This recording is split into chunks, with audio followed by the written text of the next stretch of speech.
Yo guys, ku kembali lagi dengan Mimin di channel KW7.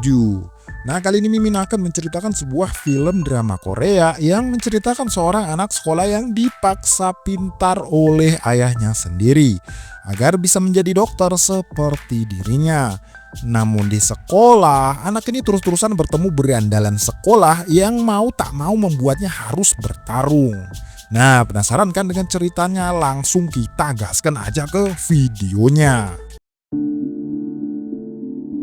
Cerita dimulai ketika seorang guru tengah memperkenalkan murid pindahan di hadapan teman barunya.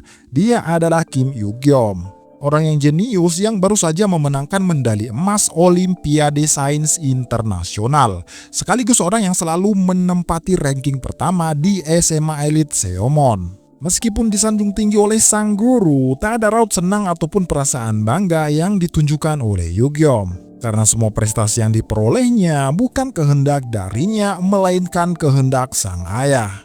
Tak ada waktu istirahat, tak ada waktu bermain, dan hanya tuntutan belajar, dan belajar.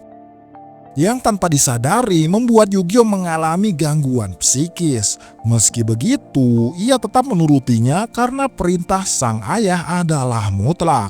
Seperti sekolah pada umumnya, murid pindahan pasti mendapatkan diskriminasi dari segelintir murid. Bahkan di hari pertamanya, Yu-gyom telah menjadi target sasaran perundungan oleh para murid pembuat onar.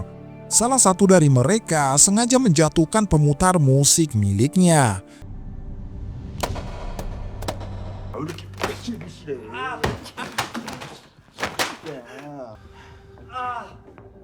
몰라 잘 쳐먹었다면서.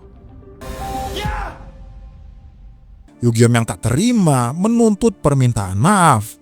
Alih-alih mengucap maaf, Hong-il malah menghajar Yu-gyom tanpa ampun karena dianggap telah menentangnya.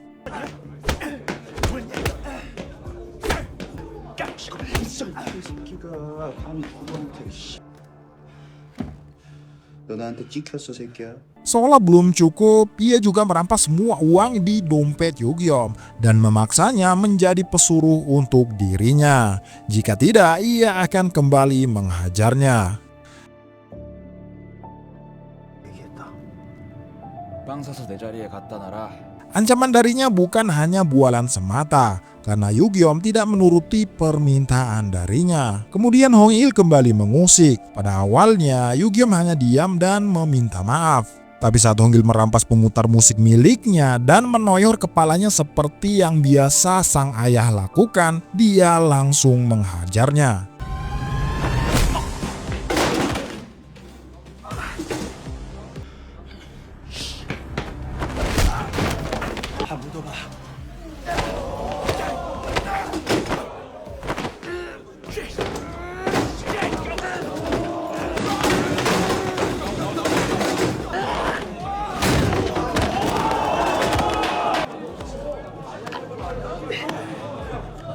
추운 새끼.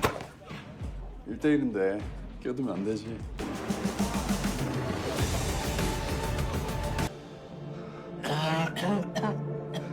Pertarungan tadi menarik perhatian salah satu teman sekelasnya. Ia bahkan bertanya bela diri apa yang Yu-gyom tekuni. Tak hanya itu, ia juga menyarankan agar Yu-gyom mempersiapkan dirinya. Karena besok, teman-teman Hong-il otomatis tidak akan tinggal diam dengan apa yang terjadi dengannya. Namun, Yu-gyom tak memperdulikan hal tersebut, lantaran dirinya tidak berniat berkelahi. Nyatanya, apa yang baru saja diucapkan oleh Yongki berbanding terbalik dengan perasaannya. Jauh di lubuk hatinya, ia begitu menikmati pertarungan itu, bahkan membuat dirinya bergairah. Akan tetapi, ia tak sembarangan melayangkan tinjunya. Butuh sebuah alasan untuknya mengepalkan tangan. Dan alasan ia bertarung tadi karena Hong-il menyentuh barang berharga pemberian mendiang sang kakak. Seperti perkataan Yongki sebelumnya, perseteruan antara Yu-gyom dan Hong-il belumlah berakhir. Karena tak terima dengan kekalahannya, Hong-il kembali mengusik. Bahkan ia mengancam akan membalasnya sepulang sekolah. Meski Yu-gyom kembali meminta maaf untuk kedua kalinya, permintaan itu hanya dianggap angin lalu oleh Hong-il. Yongki yang melihat hal itu itu memperingatkan Yugyeom untuk berhati-hati karena lawannya kali ini memiliki basic bela diri tinju. Lagi dan lagi Yugyeom tak menanggapi seruan bertarung itu. Tapi seketika ia berubah pikiran saat mendapati pemutar musiknya hilang dan itu sudah pasti ulah Hong-il. 너 어디냐고! Dengan emosi yang bergejolak, ia menemuinya kemudian meminta pemutar musiknya untuk dikembalikan. Akan tetapi, pemutar musik itu berada di tangan Sungjun atasan Hong-il. Ia bersedia mengembalikannya jika Yugyeom bisa mengalahkannya. Dan demi bisa mendapatkan kembali barang miliknya, ia pun menerima tantangan tersebut. 싸우기 싫다고 했지.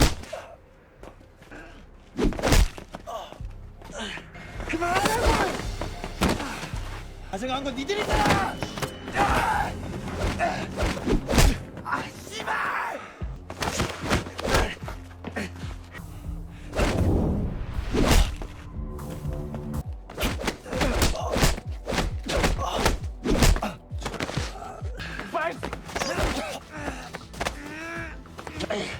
진짜 나쁜 새끼들이다.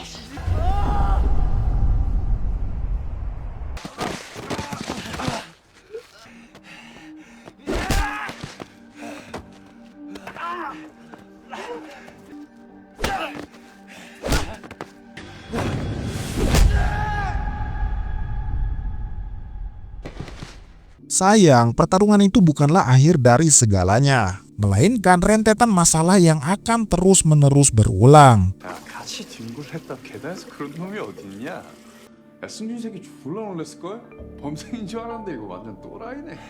Karena kini Sungjun dan kawan-kawan harus menerima hukuman dari senior tingkat 2 atas kekalahannya kemarin. Di sana, senior itu meminta Sungjun untuk menghalalkan segala cara agar dia bisa membalas kekalahannya, termasuk cara kotor sekalipun. Jika tidak, ia tak akan segan-segan menghabisi mereka bertiga karena telah mencoreng jajaran orang terkuat di sekolah ini. Karena takut dengan intimidasi seniornya, Sungjun mau tak mau mengotori tangannya sendiri demi menunaikan perintahnya, sekaligus memperoleh kemenangan mutlak yang sebenarnya tidak ia inginkan dengan cara yang kotor. Kemudian ia menunggu Yugyeom di jalan sepi, lalu memacu sepeda motornya dengan kecepatan maksimal dan menghantamnya dengan sebilah balok.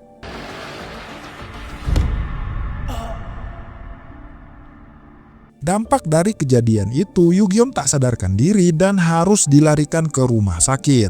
Sesaat setelah mendapati kesadarannya dengan tubuh terluka, Yugyeom berniat keluar dari rumah sakit dan menuju tempat lesnya. 미친 새끼가. 야, 지금 가면 안 돼.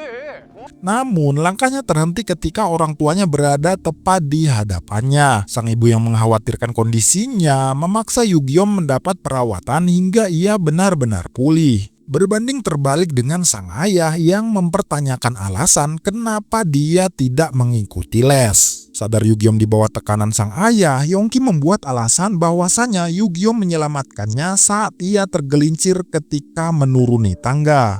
Akan tetapi sang ayah tak peduli dengan hal tersebut. Bahkan dengan angkuhnya ia berniat memindahkan tempat les Yugyeom agar tidak ada alasan lagi tidak menghadiri les. Sang ibu yang tak percaya apa yang baru saja dikatakan suaminya berusaha tegar sembari menatapi kondisi si buah hati.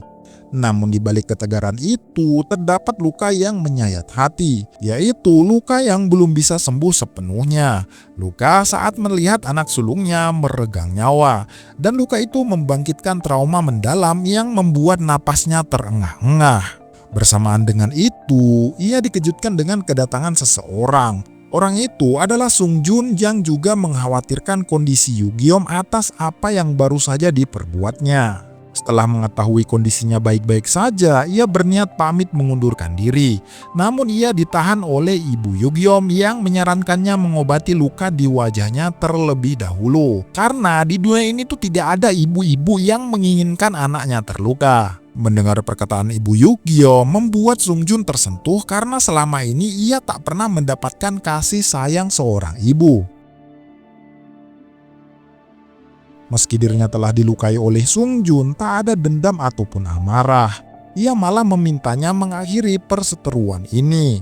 karena ia tahu Sung Jun masih memiliki harga diri. Di sana, Sung Jun memberi ancaman agar tidak membuat masalah dan menjalankan hidup seperti bayangan. Ada tapi tidak diperhitungkan. Namun di balik ancaman itu sebenarnya adalah pesan yang tersirat supaya Yugyeom tidak terluka seperti yang diharapkan ibunya. Sayang, keputusan melepas Yugyeom begitu saja membuat dirinya harus mendapat konsekuensi dari senior tingkat 2 karena tidak membawa Yugyeom ke hadapannya dalam kondisi sekarat. Meski Sung Jun sudah merasa cukup dengan apa yang didapati Yugyeom kemarin, senior itu tidak puas. Ia pada akhirnya turun tangan menyeret Yugyeom dan Yongki secara paksa. Di hadapan senior itu, Yugyeom hanya meminta maaf atas apa yang dilakukannya pada Sung Jun maupun pada Hong Il. Ia juga siap menerima hukuman apapun agar perseteruan ini benar-benar berakhir. Namun, ucapan maaf saja tidaklah cukup bagi sang senior. Ia meminta Sung Jun menghajarnya habis-habisan supaya Yugyeom patuh dan menjadi bawahannya. 오랜만에 네 복싱 콤비네이션 좀 구경하자. 이규영 열중 쉬어. 열중 쉬어. Di sana, si Sung Jun hanya terdiam membisu, mengisyaratkan penolakan atas permintaannya. Karena hal tersebut pula, dirinya harus mendapat pukulan demi pukulan dari seniornya. Melihat sang senior memukuli Sung Jun habis-habisan, Yugyeom pun mengambil sebuah tindakan, yaitu menghajar balik sang senior.